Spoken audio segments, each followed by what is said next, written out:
Hey guys, Eddie with Azure Pool and Deck Design. I wanted to bring you out on one of our active construction projects to go over one of the most important parts of our process, and that is the prep work before we get to rebuilding your pool.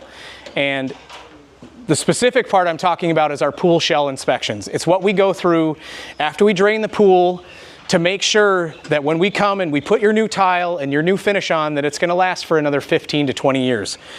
So, as simple as it is, a heavy-duty mini sledge works great to help point out hollow, delaminated areas in the pool.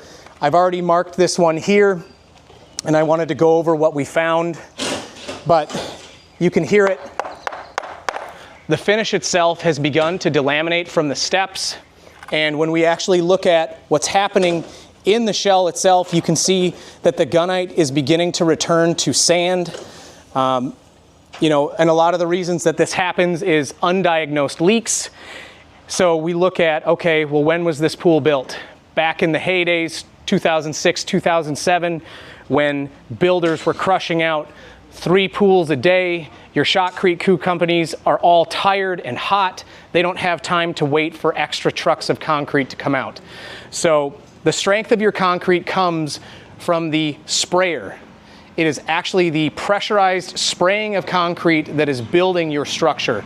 So when they spray these pools, they'll use big blades to shave down and shape your pool walls, taking all the additional concrete, dropping to the floor. Once that concrete hits the floor, they're supposed to take a shovel, take it, and throw it out. But what a lot of the builders did is they would take that extra concrete, they'd set a form, and they would put it right in your steps. Save you a couple $1,000 on a project. Homeowner probably wouldn't notice it right away, but guess what? You're gonna notice it when it's time to resurface. And that's what's happening right here. The deterioration of that gunite is happening because they used a rebound concrete, sometimes known as shovelcrete, to rebuild these steps. So when we get in, and we find delaminated materials like this, we have to remove this old finish. We found this has been resurfaced twice. There's 2 layers of finish, so we have to remove this finish. And my guess is once we get in here, we're gonna find a whole lot more of this, which means that unfortunately, these steps are not gonna be able to stay as is. They're going to have to be rebuilt.